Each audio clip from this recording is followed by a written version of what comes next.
माता का पचरा सुनाने जा रही हूँ। ये हमारी माँ गाना गाती थी। आज मैं वही गाना सुनाने जा रही हूँ दोस्तों। अगर आप लोग को अच्छा लगे तो आप लोग हमारे वीडियो को लाइक करें, शेयर करें, कमेंट करें और कमेंट में बताएं कि हमारा गाना कैसा लगा आपको। जब राजा देखला शीतल के आवत ना, हे दुर्गा के आवत ना, राजवा नालियल डरियन बगी हो गईल ना, राजवा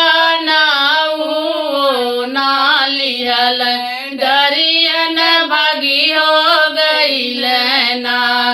जब राजा देखल शीतल के आवत ना, हे दुर्गा के आवत ना, राजवा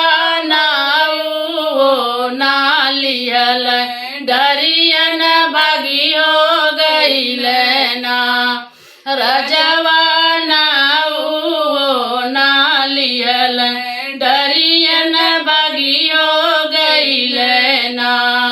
जाई के लुकैला वही जंगल के बिचमाना, वही भवन के बिचमाना, मैया मोरी हथवा ले खड़गवा, राजा को जत हो बाटीना, मैया मोरी हथवा ले खड़गवा, राजा को जत हो बाटीना।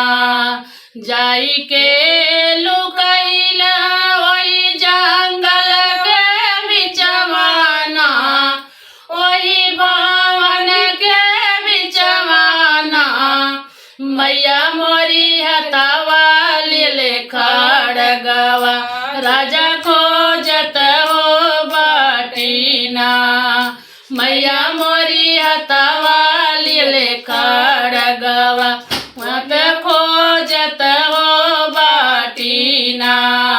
पवली त पवली वही जंगल के बिचमाना, वही भवन के बिचमाना, मैया मोरी मरली खिजी खरदवा, मुड़िया लगहो बैलीना, मैया मोरी मरली खिची खड़गवा, मुड़िया लगहो बैलीना।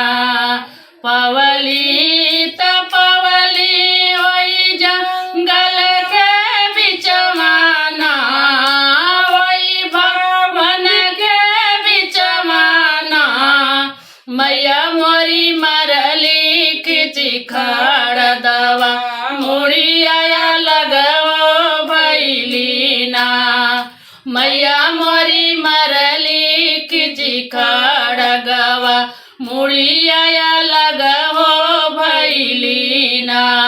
सुनबा त सुनबा यही जंगल के लगवाना, यही भवन के लगवाना, हमारी रनिया यगमा जाई के सामू जाई के कहियाना, हमारी रनिया यगमा जाई के सामू जाई के कहियाना।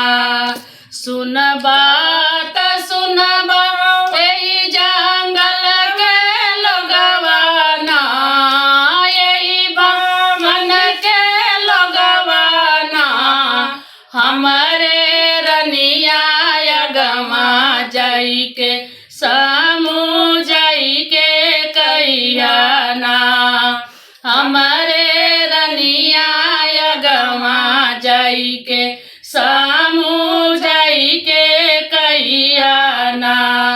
ओही सेवका के ओ दुवरिया, कैसिया धुनी धुनी रोई है ना, ओही सेवका के ओ दुवरिया, केसिया धुनी धुनी रो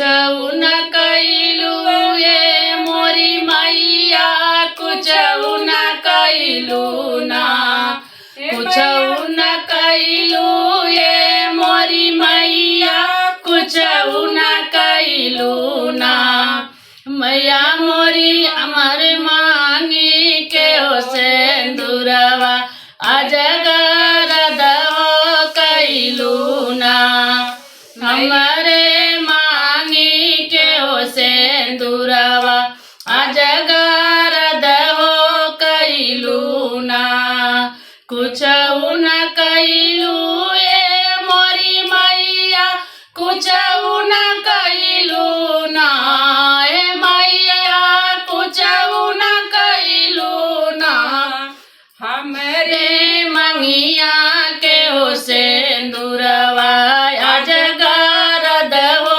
कइलू ना हमारे सिरवा के हो सिंदूरवा अजगर दहो कइलू ना मैया मोरी लगली हो बाजरिया अजया नार हो कइलू ना मैया मोरी लगली हो बाजरिया अजया नार हो कइलू ना मैया मोरी